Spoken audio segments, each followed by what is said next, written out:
dhowr maalin waxa socdo olole ama dagaal ama hurdo la'aan laga dareemayo Hirshabeelle iyo hogaamiyahooda Cali Guudlaawe Xuseen.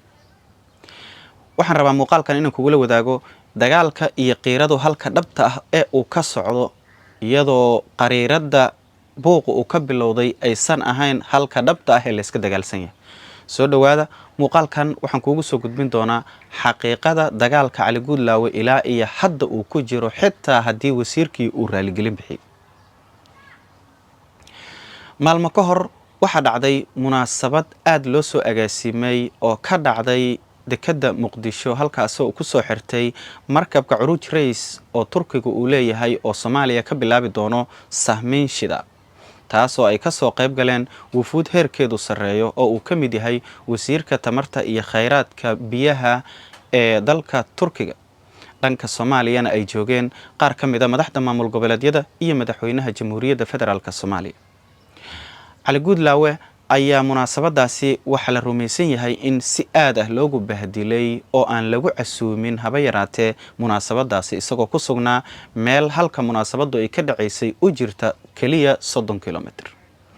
dagaalka Cali Guudlaawe waxa uu ku qotomaa oo uu daaran yahay amaba dabkiisa uu ka shidan yahay in dhuusamareeb laga keenay madaxweynaha Galmudug Qoorqoor, halka Cabdicasiis Laftagareen iyo wafdi uu hogaaminayna laga keenay Baydhabo si ay munaasabadaasi uga qayb galaan, balse Cali Guudlaawe aan lagu casuumin isagoo ku sugan magaalada Balcad oo Muqdisho u jirta kaliya 30 kilomitir.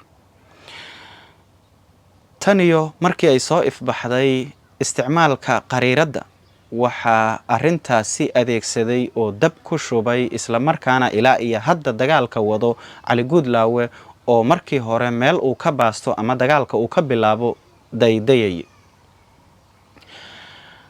madaxweynaha Jamhuuriyadda Federaalka Soomaaliya Xasan Sheekh Maxamuud ayaa hoos u dhigay miisaanka uu leeyahay Cali Guudlaawe Xuseen markii uu munaasabada heerkaas leh uu ku casuumi waayay isagoo ku sugan degmada Balcad. waxaana la arkayay in dagaalku uu ka dhaxeeyo Cali Guudlaawe iyo Xasan Sheekh Maxamuud oo aan doonayn in Cali Guudlaawe uu Hirshabeelle sii hogaamiyo.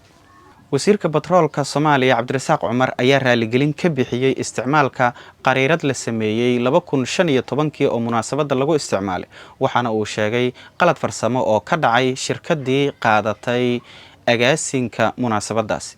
waxaana la dareemayay in raaligelintiisu ay si toos ah ugu socoto maamulka Puntland iyo Saciid Cabdullaahi Deni oo isagu ahaa kii markii ugu horeysay ka bixiyay aragtida ama mucaaraday isticmaalka qariiradaas oo ay ku suntaneed in qayb ka mid ah gobolka Mudug laga dhigay dhul lagu muransan yahay.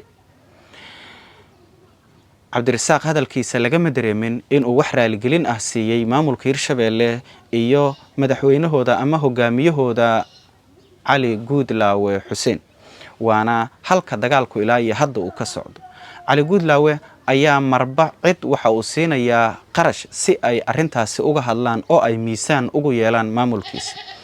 xalay waxa uu ugu dambeyn ka soo hadalsiiyay ra'iisul wasaarihii hore ee dalka Cali Maxamed Geedi oo isagu ah faloob siyaasadeed isla markaana Muqdisho guri ka degan, waxaana lacag loo tuuray oo Cali Geedi ku hanjabay in maamulka Hirshabeelle aan la inkiri karin.